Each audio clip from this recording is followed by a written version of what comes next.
Good afternoon and welcome to the final day in Melbourne. Only one attraction today, and that is the Old Melbourne Gaol. Going to go inside, check it out, do the old audio guided tour and listen to the whole history. When it was open, 1840s, 45. Listen to those who've been executed by hanging, some famous people as well. And of course those that were housed here, no doubt there was many in there that said they were innocent. They all do. Men, women, children were housed here for many, many years. So let's go in and let's check out Old Melbourne Gaol. Before I go in and do the watch house experience, I just want to say a couple of things. I've been into a prison in Bolivia. I was innocent. I've been into a prison in Sydney, Long Bay Jail. I was innocent. And now I'm going into Melbourne Old Gaol. I am definitely innocent. Let's go inside.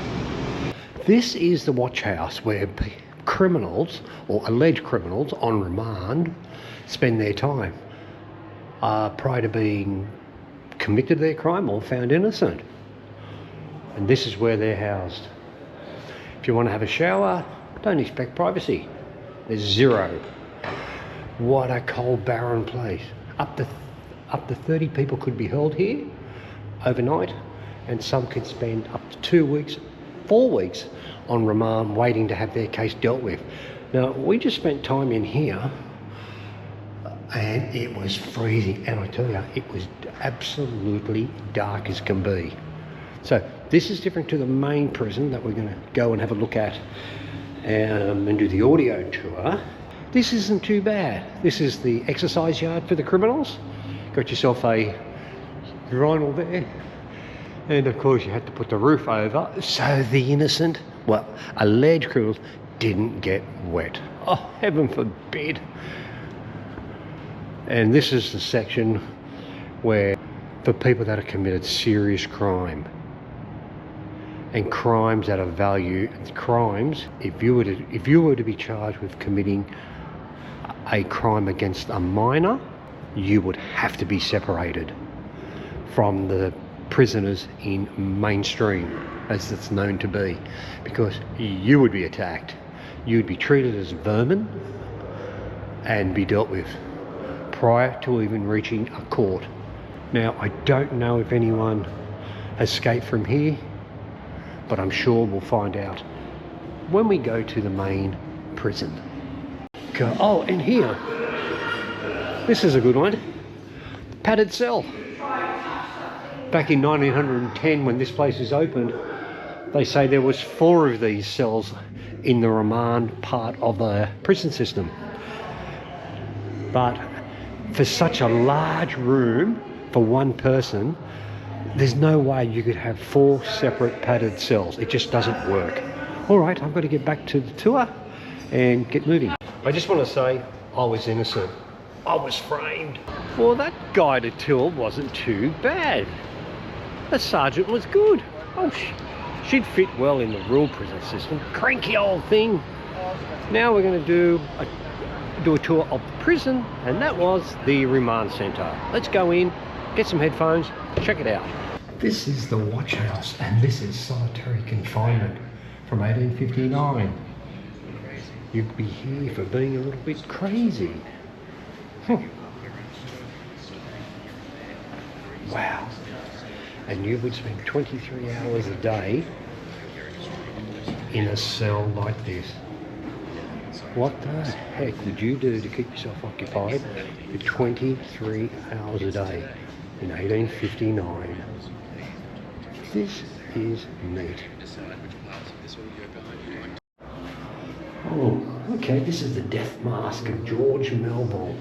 George was involved in a robbery of gold, some 2,223 ounces of gold, and him and his wife were arrested and executed on the 3rd of October 1853. Oh well, that was the punishment in those days. You would think that sleeping or residing in a dump like this would deter you from crime. That is not the case. People just keep returning. It's a revolving door for some prisoners. It was a way of life. It was comfortable. There was discipline. They knew when they'd get their breakfast, their lunch, their dinner. I don't find it attractive at all. I just want to go back over these death masks. You're probably wondering, why would they do this? Well, they do this because there's a field of study called phonology, and people back in those days used to study the shape of a head and try and determine whether the shape of their head was a factor in their criminal behaviour. Well, obviously they don't follow that field of study anymore. I don't like the shape of his head, he must be a criminal. A lot of people in jail, you have to judge them based on the shape of their head.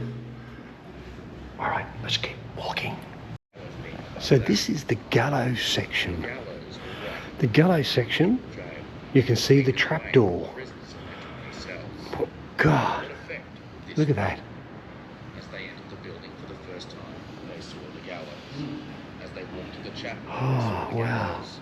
And those on the upper levels walked down the stairs each Gosh, right past the imagine walking up these steps here, knowing that this is your final step in life.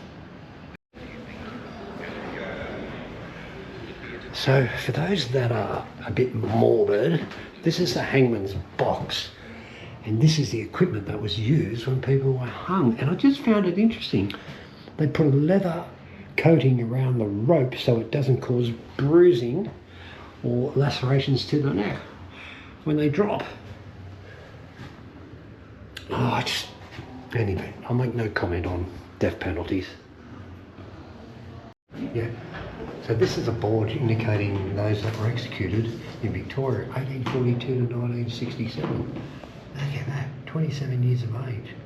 They called him Bob, 1842 executed. I found an interesting name over here too, which was, I'll just find it again, if I can. Oh, let me have a look. There was. We will find it eventually, but you can see some of the crimes, like rape, they got executed for it.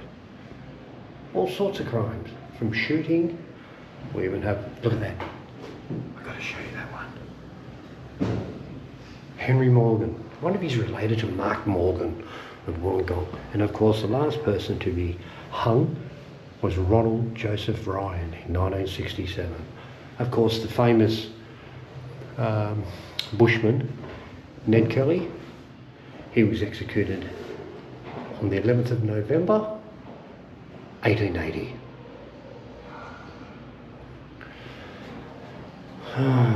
He would have been taken here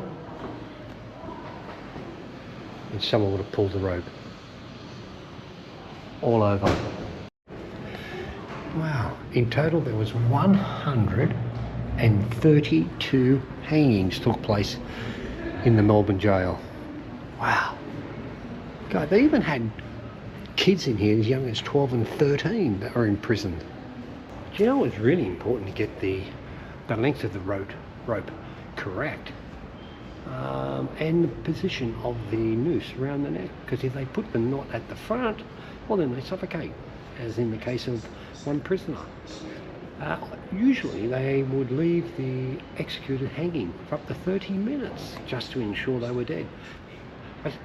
That is barbaric, right? That was the crime and that was the punishment of the day. You commit murder, you will be executed. No pardons, not going to happen. Do you know, how do you become a hangman? Well, sometimes, well in the majority of cases here at the Melbourne Gaol, they were prisoners. They put their hand up for the notoriety of being the hangman. And some of them end up being on the end of the rope. Strange. There are some strange people out there. Well, I hope you enjoyed that little tour. In all, took about 2 hours to see the Old Melbourne Gaol. I think entry fee is about $38. That's good value for money. And you get the audio tour, which is very comprehensive. So over the, I don't know, over 100 years of its existence, a little bit more, there was 133 people met the rope, met the hangman's noose, from people just out here on the street who were hanged out here so the public could view, and then eventually, because of it wasn't accepted by the community at large, so they were put to the gallows here inside that you've just recently seen. Well, I hope you enjoyed the tour of the Old Melbourne Gaol. That will do it for today, and tonight another episode. I'm going to catch a train. Bye.